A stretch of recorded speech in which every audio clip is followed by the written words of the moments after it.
শুভ বিকাল বন্ধুরা, আরো একটা নতুন ব্লগে আপনাদের স্বাগতম জানাই। আমি চলে গেছিলাম একটু বিখ্যাত ঘাট, রানী রাসমণি ঘাট, যেটি হালি শহরে অবস্থিত। তো বন্ধুরা, ঘাটে চলে গেলাম, গিয়ে চারিপাশটা ঘুরছিলাম।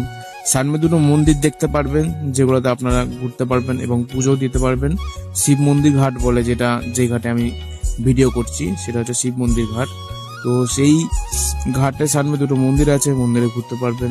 তাছাড়া সামনেই খাওয়া দাওয়ার দোকান আছে, তো সেখানে আপনারা নানা রকম জিনিস পেয়ে যাবেন, ফুচকা, পাপড়ি চাট, চা, সুন্দর সুন্দর দোকান আছে। কিন্তু এখানে কিন্তু আবার 10 টাকা 10টা ফুচকা পাবেন না, সেটা একটু আগিয়ে গেলে 10 টাকা 10টা, এখানে 10 টাকা 5টা বা 7টা এরকম দেয়। তো যাই হোক বন্ধুরা, এখানে আপনারা গিয়ে বসতে পারেন, খেতে পারেন, বসার জায়গা আছে এবং আছে নৌকা চড়ার জন্য ঘাট, যেখান থেকে আপনারা নৌকা চড়তে পারবেন, দূরে দূরে গঙ্গার মাঝে নিয়ে যাবে। তারপর বন্ধুরা আমি চলে গেছিলাম কালী মন্দিরটায়।